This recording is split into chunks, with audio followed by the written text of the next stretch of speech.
नमस्कार स्टूडेंट्स, हम BSc first year की ऑर्गेनिक केमिस्ट्री पढ़ रहे थे। इस ऑर्गेनिक केमिस्ट्री में मैं आप लोगों को यूनिट फर्स्ट जो है आपकी रिएक्शन मैकेनिज्म वो स्टडी करवा रही थी।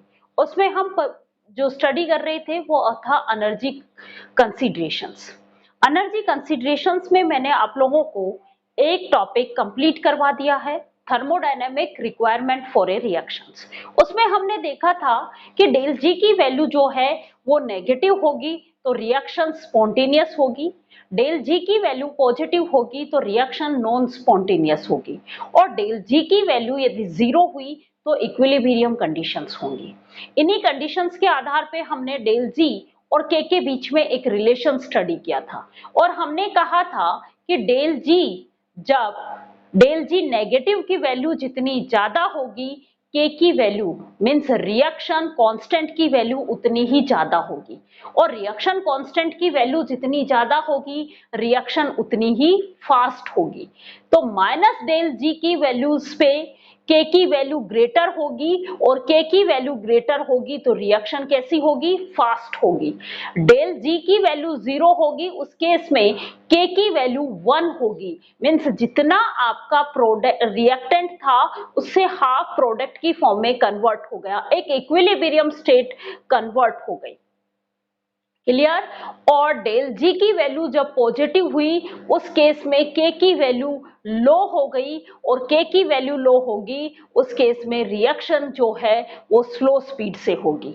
आज हम इसका एक प्रोफाइल एनर्जी प्रोफाइल डायग्राम बनाएंगे, उसके बाद हम kinetic requirement for reaction study करेंगे। क्लियर। तो चलो हम स्टार्ट करते हैं। बीएससी फर्स्ट ईयर की हम जो स्टडी कर रहे थे ऑर्गेनिक केमिस्ट्री पढ़ रहे थे। इस ऑर्गेनिक केमिस्ट्री में मैं आप लोगों को पढ़ा रही थी मैकेनिज्म ऑफ ऑर्गेनिक रिएक्शंस।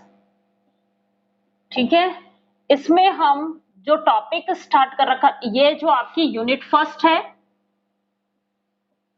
और इसमें हमने जो टॉपिक स्टार्ट कर रखा था वो था एनर्जी कंसीडरेशन।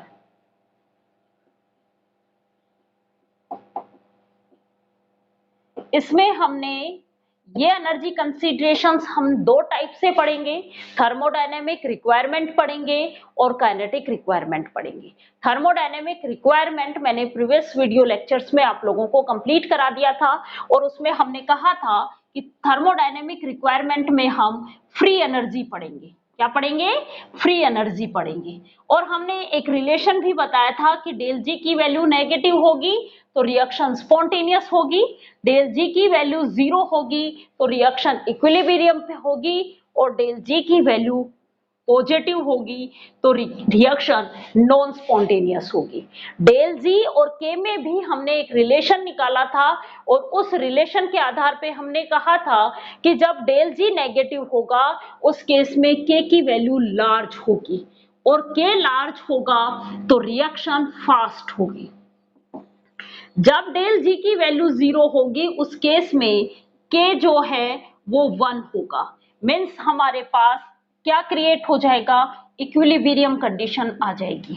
और जब डेल जी की वैल्यू पॉजिटिव होगी तो के की वैल्यू स्मॉल होगी, और उस केस में रिएक्शन कैसी होंगी, स्लो रिएक्शन होंगी। आज हम एनर्जी प्रोफाइल डायग्राम बनाना सीखेंगे। एनर्जी प्रोफाइल डायग्राम जो है वो क्या होता है पहले वो बताऊंगी, उसके बाद हम इसका एनर्जी प्रोफाइल डायग्राम बनाएंगे वन स्टेप रिएक्शंस का।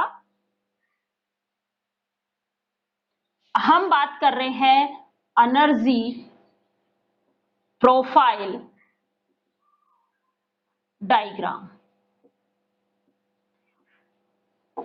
क्या है ये एनर्जी प्रोफाइल डायग्राम? एक ग्राफ है जो पोटेंशियल एनर्जी और रिएक्शन प्रोग्रेस के बीच में ग्राफ प्लॉट किया जाता है। क्या है ये? एक ग्राफ है, एक कर्व है बिटवीन किसके बीच में, potential energy versus reaction progress. जैसे जैसे आगे रिएक्शन बढ़ रही है उस रिएक्शन प्रोग्रेस और पोटेंशियल एनर्जी के बीच में एक ग्राफ प्लॉट किया जाता है। यहाँ पे हमें दो तरीके की रिएक्शंस मिलती हैं। इस डेल जी की वैल्यू के आधार पे हमें दो टाइप की रिएक्शंस मिलती हैं, एंडोथर्मिक रिएक्शंस और एक्सोथर्मिक रिएक्शंस। एंडोथर्मिक रिएक्शंस वो होंगी जिनमें प्रोडक्ट की जो एनर्जी है वो रिएक्टेंट की एनर्जी से ज्यादा होगी, मींस वहां पे एनर्जी रिएक्शंस के द्वारा एनर्जी अब्सॉर्ब कर ली जाती है।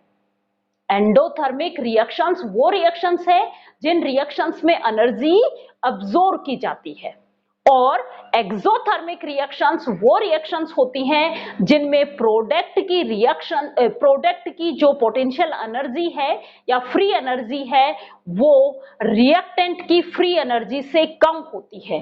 तो यहाँ पे एनर्जी रिलीज होती है, जो एक्स्ट्रा एनर्जी है वो एनर्जी रिलीज होती है।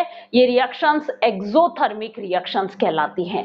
एक्सोथर्मिक रिएक्शंस में डेल जी की वैल्यू नेगेटिव आएगी और एंडोथर्मिक रिएक्शंस में डेल जी की वैल्यू पॉजिटिव आएगी। एनर्जी प्रोफाइल डायग्राम बनाते हैं हम इन एक्सोथर्मिक और एंडोथर्मिक रिएक्शंस का।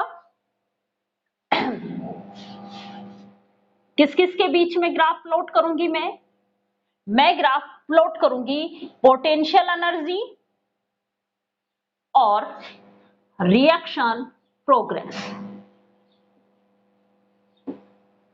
पहले हमारे पास रिएक्टेंट था और फिर रिएक्टेंट की मान लो पोटेंशियल एनर्जी जो है ये है। जैसे जैसे रिएक्शन स्टार्ट होती जाती है, रिएक्शन आगे बढ़ती है, इसकी पोटेंशियल एनर्जी इंक्रीज होती जाती है, मैक्सिमम पहुंच जाती है, उसके बाद ये वापस डिक्रीज होना शुरू हो जाती है। अब देखो ये पोटेंशियल एनर्जी जो है रिएक्टेंट की पोटेंशियल एनर्जी है और यहां ये पोटेंशियल एनर्जी जो है वो प्रोडक्ट की पोटेंशियल एनर्जी है। ये रिएक्टेंट की पोटेंशियल एनर्जी है और ये प्रोडक्ट की पोटेंशियल एनर्जी है। क्लियर? रिएक्टेंट और प्रोडक्ट की पोटेंशियल एनर्जी डिफरेंस क्या कहलाएगा? डेल जी कहलाएगा। अब देखो डेल जी स्टेट फंक्शन होता है, मींस फाइनल माइनस इनिशियल से निकाला जाता है। तो देखो फाइनल की एनर्जी ज्यादा है किसके कंपैरिजन में? इनिशियल के कंपैरिजन में। तो हमें डेल जी की वैल्यू इस केस में हमारे पास डेल जी कैसा आ जाएगा? पॉजिटिव आ जाएगा। कैसा आ जाएगा? डेल जी पॉजिटिव वैल्यू आ जाएगी, क्योंकि प्रोडक्ट की एनर्जी ज्यादा है किससे? रिएक्टेंट से। तो डेल जी की वैल्यू कैसी होगी? पॉजिटिव वैल्यू होगी। और ये रिएक्शंस क्या कहलाएंगी? एंडोथर्मिक रिएक्शंस कहलाएंगी। क्या कहलाएंगी? एंडोथर्मिक रिएक्शंस कहलाएंगी। इन एंडोथर्मिक रिएक्शंस में एनर्जी क्या होती है? अब्सॉर्ब होती है। इन रिएक्शंस में क्या होगा? एनर्जी अब्सॉर्ब होगी। दूसरे टाइप की रिएक्शंस जिनमें डेल जी की वैल्यू क्या होगी? नेगेटिव होगी। कैसे होगा? उसमें रिएक्टेंट की एनर्जी ज्यादा होगी किसके कंपैरिजन में? प्रोडक्ट के कंपैरिजन में। देखो वो क्या कहलाएगा? Exothermic reactions. पोटेंशियल एनर्जी और वही रिएक्शन प्रोग्रेस के बीच में ग्राफ खींच रहे हम। ये मान लो रिएक्टेंट की एनर्जी है और ये प्रोडक्ट की एनर्जी है। जैसे जैसे रिएक्शन आगे बढ़ी मैक्सिमम हुआ और उसके बाद वापस डिक्रीज होना शुरू हो गई। ये जो स्टेट होती है ये ट्रांजिशन स्टेट कहलाती है। क्या कहलाती है? ट्रांजिशन स्टेट कहलाएगी। अभी बताएंगे हम, और आगे ये यहां से यहां तक की एनर्जी एक्टिवेशन एनर्जी कहलाएगी। ये अभी काइनेटिक रिक्वायरमेंट पढ़ेंगे उसमें स्टडी कराएंगे। यहां हम केवल क्या पढ़ रहे हैं? थर्मोडायनेमिक रिक्वायरमेंट पढ़ रहे हैं रिएक्शंस की, इसलिए यहां पे केवल और केवल हम गिब्स फ्री एनर्जी ही इंक्लूड कर रहे हैं। क्लियर? ये रिएक्टेंट की एनर्जी है और ये प्रोडक्ट की एनर्जी है, इन दोनों का जो डिफरेंस है वो क्या कहलाएगा, डेल जी। और ये जो डिफरेंस है ये कैसा है, नेगेटिव है। ये कैसा है, नेगेटिव। तो ये रिएक्शन कैसी कहलाएगी, एक्सोथर्मिक रिएक्शंस। क्या कहलाएंगी, एक्सोथर्मिक रिएक्शंस। और इस रिएक्शन में एनर्जी क्या होती है, एमिट होती है। यहां एनर्जी अब्सॉर्ब होती है और यहां पे एनर्जी एमिशन होता है। क्लियर, यहां तक एनर्जी प्रोफाइल डायग्राम आपको समझ में आ गया होगा। अब हम बात करते हैं, अभी हमने थर्मोडायनेमिक रिक्वायरमेंट पढ़ी थी, अब हम बात करते हैं kinetic requirement for a reactions. Kinetic requirement for a reaction.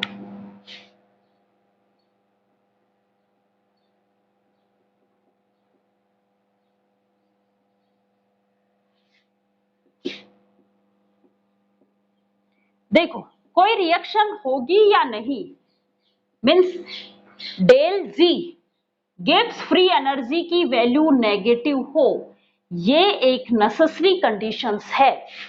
ये एक नेसेसरी कंडीशन है, लेकिन सफिशिएंट कंडीशन नहीं है किसी भी रिएक्शंस के होने के लिए।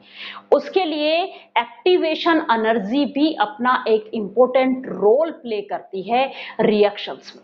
मैंने क्या कहा कि थर्मोडायनेमिक्स हमें यह बताती है कि रिएक्शन होगी या नहीं, किससे पता चला कि डेल जी वैल्यू नेगेटिव है। लेकिन ये जरूरी नहीं है, बहुत सारी ऐसी रिएक्शंस होंगी जहां पे डेल जी तो नेगेटिव है, लेकिन उनके पास उतनी सफिशिएंट एनर्जी प्रोवाइड नहीं हो पाती है कि वो रिएक्शन प्रोसीड हो सके।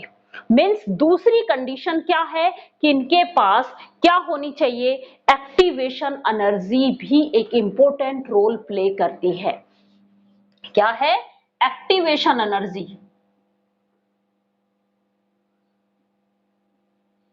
एक्टिवेशन एनर्जी भी रिएक्शन को प्रोसीड करवाने के लिए अपना एक इंपॉर्टेंट रोल प्ले करती है। एक्टिवेशन एनर्जी को हम EA से डिनोट करते हैं। किससे डिनोट करते हैं, EA से। तो सबसे पहले मैं आप लोगों को इस एक्टिवेशन एनर्जी की ही डिफाइन करती हूं।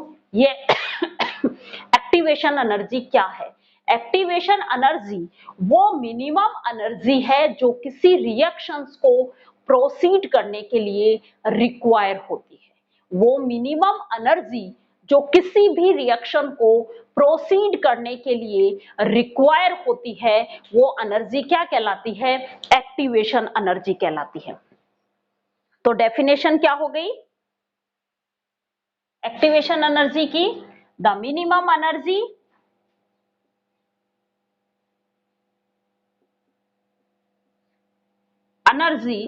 to require for reaction proceed। और ये एनर्जी जो एक्टिवेशन एनर्जी मिलती है रिएक्शंस की EA, ये एनर्जी मिलती है जब रिएक्टेंट मॉलिक्यूल्स आपस में कोलोजन करते हैं। जब रिएक्टेंट मॉलिक्यूल आपस में कोलोजन करते हैं तो उनको क्या मिलती है, एक्टिवेशन एनर्जी मिलती है। मीन्स एक्टिवेशन एनर्जी उनको किसके थ्रू मिलती है, थ्रू कोलोजन। कोलोजन के थ्रू एक्टिवेशन एनर्जी उनको प्रोवाइड होती है। क्लियर यहां तक।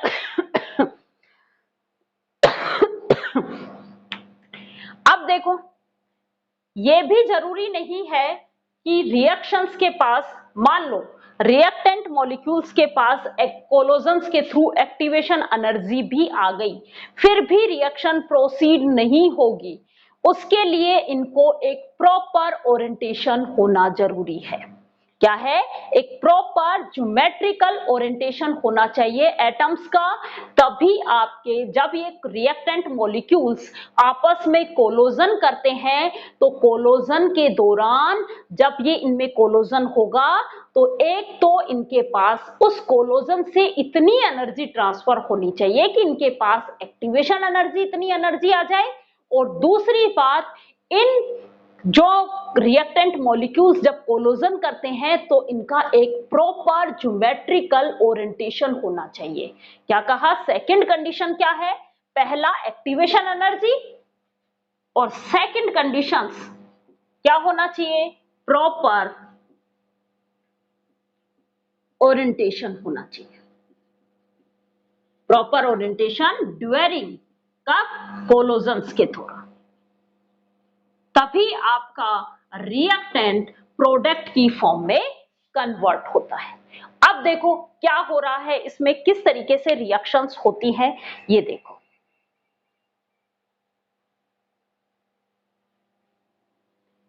इस चीज को हम समझने के लिए वो ही एक एनर्जी प्रोफाइल डायग्राम बनाते हैं।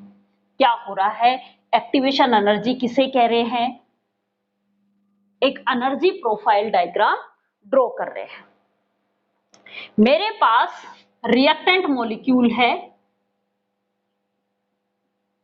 ये वाला, दो रिएक्टेंट मॉलिक्यूल हैं, ये आपस में कोलोजन करेंगे और प्रोडक्ट को फॉर्म करेंगे। क्या हो रहा है? AC प्लस में B, प्रोडक्ट फॉर्मेशन हो रहा है। क्लियर? यहाँ पे जब ये आपस में कोलोजन करेंगे तो क्या हो रहा है? ये बॉन्ड ब्रेक होगा। भाई प्रोडक्ट कैसे बन रहा है? देखो आप, प्रोडक्ट क्या है? ये बॉन्ड ब्रेक हो रहा है और इनके बीच न्यू बॉन्ड फॉर्म हो रहा है। यही हो रहा है, मीन्स ओल्ड बॉन्ड ब्रेक हो रहे हैं और न्यू बॉन्ड का फॉर्मेशन हो रहा है। जब ये कोलोजन करते हैं तो क्या होगा? ये बॉन्ड ब्रेक होगा, पुराना बॉन्ड जो है ये ब्रेक होना स्टार्ट होगा और नया बॉन्ड जो है वो बनना स्टार्ट होगा। और इनके बीच में एक ऐसी स्टेज आ जाएगी जहां पे पार्शियली ओल्ड बॉन्ड ब्रेक हो जाएगा और पार्शियली न्यू बॉन्ड फॉर्म हो जाएगा। और ये एनर्जी, ये जो स्टेज होगी इसकी हायर एनर्जी होगी और ये स्टेज कहलाएगी एक्टिवेशन। ये स्टेज जो है वे कहलाएगी एक्टिवेटेड कॉम्प्लेक्स या ट्रांजिशन स्टेट कहलाएगी। मैंने क्या कहा? देखो आप इसको समझने की कोशिश करो। ये बॉन्ड ब्रेक होगा और A और C के बीच में बॉन्ड बनेगा। ऐसा आएगा, ऐसा तो है नहीं कि अचानक से बॉन्ड ब्रेक हुआ और अचानक से बॉन्ड बन गया, नहीं। ऐसी स्टेज आती है कि जब ये कोलोजन करते हैं तो इनके बीच जो पुराने बॉन्ड हैं वो टूटना शुरू होते हैं और इनके बीच नए बॉन्ड बनना शुरू होते हैं। तो एक और ये ऐसी स्टेज आती है जिसकी एनर्जी कैसी होती है? मैक्सिमम एनर्जी होती है, मैक्सिमम एनर्जी स्टेट होती है। और ये मैक्सिमम एनर्जी स्टेट पे जो ये फॉर्म बनती है इसको हम कहते हैं ट्रांजिशन स्टेट। ट्रांजिशन स्टेट कहते हैं इसको। हम कई बार एक्टिवेटेड कॉम्प्लेक्स भी कहते हैं। क्या कहते हैं? एक्टिवेटेड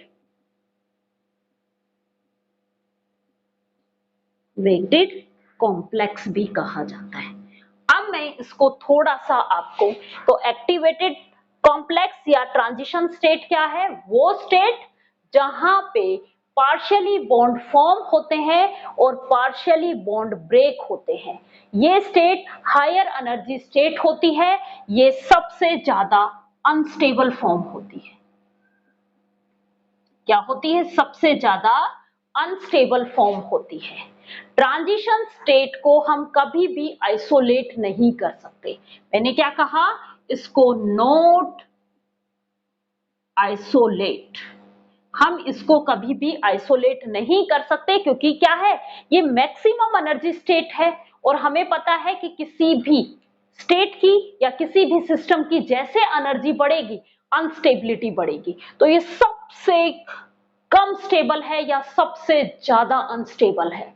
मीन्स ये बहुत फास्ट कन्वर्ट होता है किसी दूसरी फॉर्म में, लोअर एनर्जी स्टेट में। इसीलिए हम इसको क्या नहीं कर सकते? आइसोलेट नहीं कर सकते। क्लियर यहां तक? अब मैं आप लोगों को एक एनर्जी प्रोफाइल डायग्राम के थ्रू इसको थोड़ा सा और समझाने की कोशिश करती हूं कि कौन सी स्टेट क्या है, कैसे है।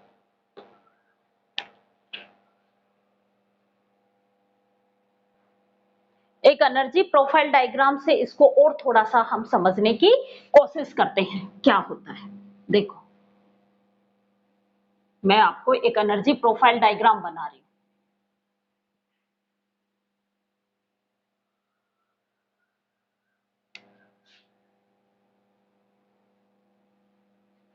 हम पहले वन स्टेप वाले की ही बनाएंगे एनर्जी डायग्राम, फिर आपको इंटरमीडिएट के बारे में फिर बताऊंगी मैं आप लोगों को। ये है रिएक्शन प्रोग्रेस, ये है पोटेंशियल एनर्जी। ये मान लो रिएक्टेंट की एनर्जी है और मान लो ये प्रोडक्ट की एनर्जी है।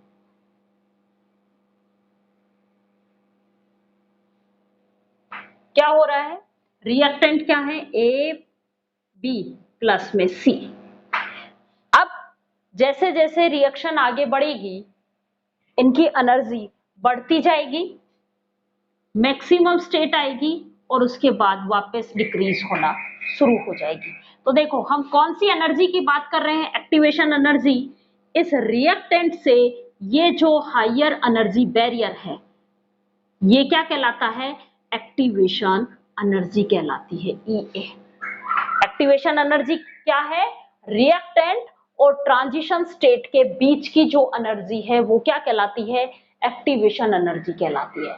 मींस उन रिएक्टेंट के लिए प्रोडक्ट फॉर्म में कन्वर्ट होने के लिए सबसे मेन कंडीशन क्या होनी चाहिए, उन रिएक्टेंट के पास जब वो कोलोजन करें तो किसके इक्वल एनर्जी होनी चाहिए, एक्टिवेशन एनर्जी, इतनी एनर्जी होनी चाहिए। क्लियर, ये वैसे ही है जैसे पहाड़ को क्रॉस करके किसी दूसरे साइड में रास्ता जाता है, तो हमें उस साइड रास्ते को पार करने के लिए पहाड़ की पीक को क्रॉस करना ही पड़ेगा अगर हम उस दूसरी तरफ जाएंगे। तो यही यहां पे भी वही बात है कि पहाड़ जो बना हुआ है उसके एक साइड आपका रिएक्टेंट खड़ा है और दूसरी साइड आपका प्रोडक्ट है। इस रिएक्टेंट को प्रोडक्ट की साइड जाना है तो इस पहाड़ को क्रॉस करना पड़ेगा और ये क्या कहलाएगा, इस एक्टिवेशन एनर्जी कहलाएगी। क्या है एक्टिवेशन एनर्जी, मैंने आप लोगों को डेफिनेशन से बताई थी कि वो मिनिमम एनर्जी रिक्वायर जो किसी रिएक्शंस को प्रोसीड होने के लिए जरूरी होती है, क्या कहलाती है, एक्टिवेशन एनर्जी कहलाती है। अब ये रिएक्टेंट मॉलिक्यूल आपस में कोलोजन किया, इन्होंने एक्टिवेशन एनर्जी, इनके पास एक्टिवेशन एनर्जी आई और ये रिएक्टेंट मॉलिक्यूल्स एक ट्रांजिशन स्टेट की फॉर्म में कन्वर्ट हो गए। कैसे हुए, ए और बी के बीच बॉन्ड ब्रेक होना शुरू हुआ और ए और सी के बीच बॉन्ड बनना शुरू हो गया और ये जो स्टेट है ये हायर एनर्जी की स्टेट है और इसको हम कहेंगे ट्रांजिशन स्टेट या एक्टिवेटेड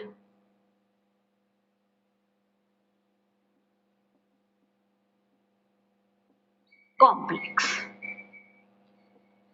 अब हम बात करते हैं इंटरमीडिएट की। जब हमारी रिएक्शन वन स्टेप में प्रोसीड होती है तो हमने कहीं पे भी, ये रिएक्शन कौन सी है, वन स्टेप रिएक्शन है, वन स्टेप रिएक्शन है। जब वन स्टेप रिएक्शन बनती है तो हमारे पास केवल और केवल एक ट्रांजिशन स्टेट होती है।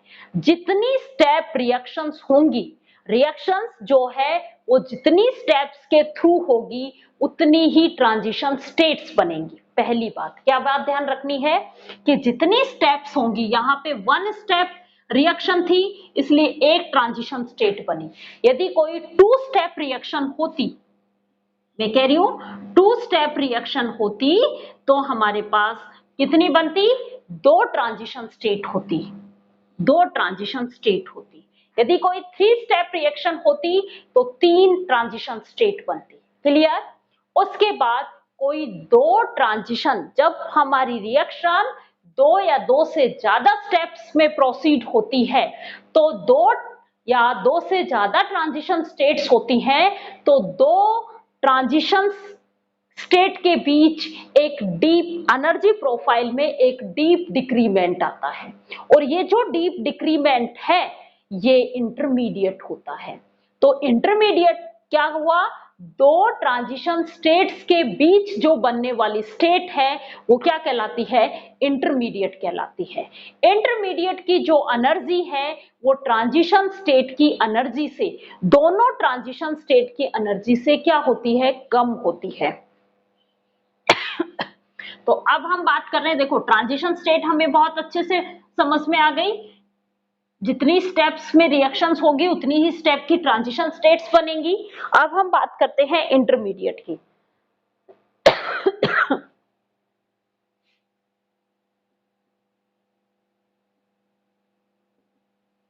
इंटरमीडिएट मैंने क्या कहा, दो ट्रांजिशन स्टेट के बीच जो एक फॉर्म बनेगी या एक डीप, जब मैं एनर्जी प्रोफाइल डायग्राम शो कर रही हूं, देखो इससे समझने की कोशिश करो इसको। एनर्जी प्रोफाइल डायग्राम शो किया मैंने किसकी, कौन सी रिएक्शंस का, टू स्टेप रिएक्शंस का। कौन सी, टू स्टेप रिएक्शंस का। तो टू स्टेप रिएक्शंस को जब हम एनर्जी प्रोफाइल डायग्राम से शो करते हैं तो क्या होगा, ये रिएक्टेंट की एनर्जी, एक्टिवेशन एनर्जी, एक ट्रांजिशन स्टेट आई, फिर एक डीप डिक्रीमेंट हुआ, फिर ये दूसरी ट्रांजिशन स्टेट आई। हो सकता है इस ट्रांजिशन स्टेट की एनर्जी कम भी हो सकती है इससे, और इस ट्रांजिशन स्टेट की एनर्जी ज्यादा भी हो सकती है, डिपेंड करता है। और फिर आपके प्रोडक्ट बना, ये रिएक्टेंट, ये प्रोडक्ट, ये ट्रांजिशन स्टेट 1, ये ट्रांजिशन स्टेट 2 और ये इंटरमीडिएट। क्या कहा, इंटरमीडिएट क्या है, देखो इंटरमीडिएट की एनर्जी इन दोनों ट्रांजिशन स्टेट की एनर्जी से कम है, लोअर एनर्जी का होता है। लोअर एनर्जी किसके कंपैरिजन में, as compare to transition state. जब लोअर एनर्जी का होगा ट्रांजिशन स्टेट के कंपैरिजन में इसकी एनर्जी कम होगी तो ये मोर स्टेबल होगा, किसके कंपैरिजन में, ट्रांजिशन स्टेट के कंपैरिजन में। तो क्या होगा, ये more stable as compare to transition state. और ये थोड़ा सा ज्यादा स्टेबल होता है, इसीलिए हम बहुत सारी रिएक्शंस के इंटरमीडिएट को आइसोलेट कर सकते हैं, जबकि हम ट्रांजिशन स्टेट जो है वो हमारी अनस्टेबल होती है क्योंकि हायर एनर्जी स्टेट होती है, इसीलिए हम इनको क्या नहीं कर सकते, आइसोलेट नहीं कर सकते। जबकि इंटरमीडिएट क्या कर सकते हैं, आइसोलेट कर सकते हैं, हम किसी भी रिएक्शन के इंटरमीडिएट को आइसोलेट कर सकते हैं। क्लियर। तो ये बहुत बार क्वेश्चन आ जाता है, ट्रांजिशन स्टेट और इंटरमीडिएट के बीच डिफरेंस क्या है, ट्रांजिशन स्टेट और इंटरमीडिएट के बीच डिफरेंस क्या है। तो पहला डिफरेंस क्या है, ट्रांजिशन स्टेट क्या है, हायर एनर्जी स्टेट है। पहला डिफरेंस ट्रांजिशन स्टेट और इंटरमीडिएट, ये हायर एनर्जी स्टेट है,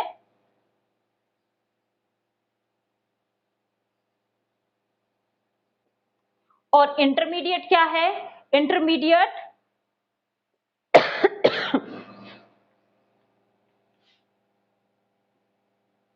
it has lower energy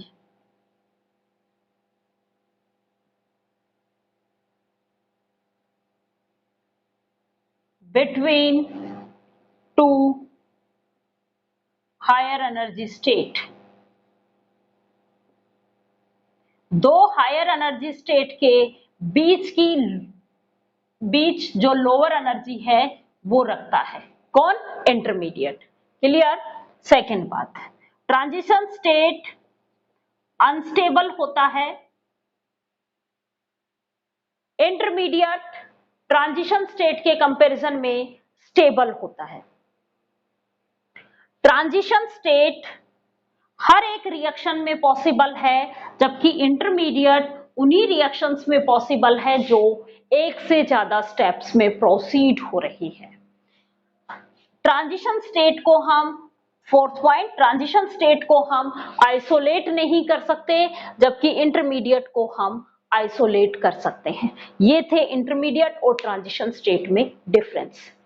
और हमने ये पढ़ा kinetic requirement for a reactions. अब हम नेक्स्ट क्लास में पढ़ेंगे काइनेटिक और थर्मोडायनेमिक कंट्रोल रिएक्शंस, कि भाई काइनेटिक कंट्रोल्ड रिएक्शंस किसे कहेंगे और थर्मोडायनेमिक कंट्रोल्ड रिएक्शंस किसे कहेंगे, ये वाला स्टडी करेंगे। Thank you students.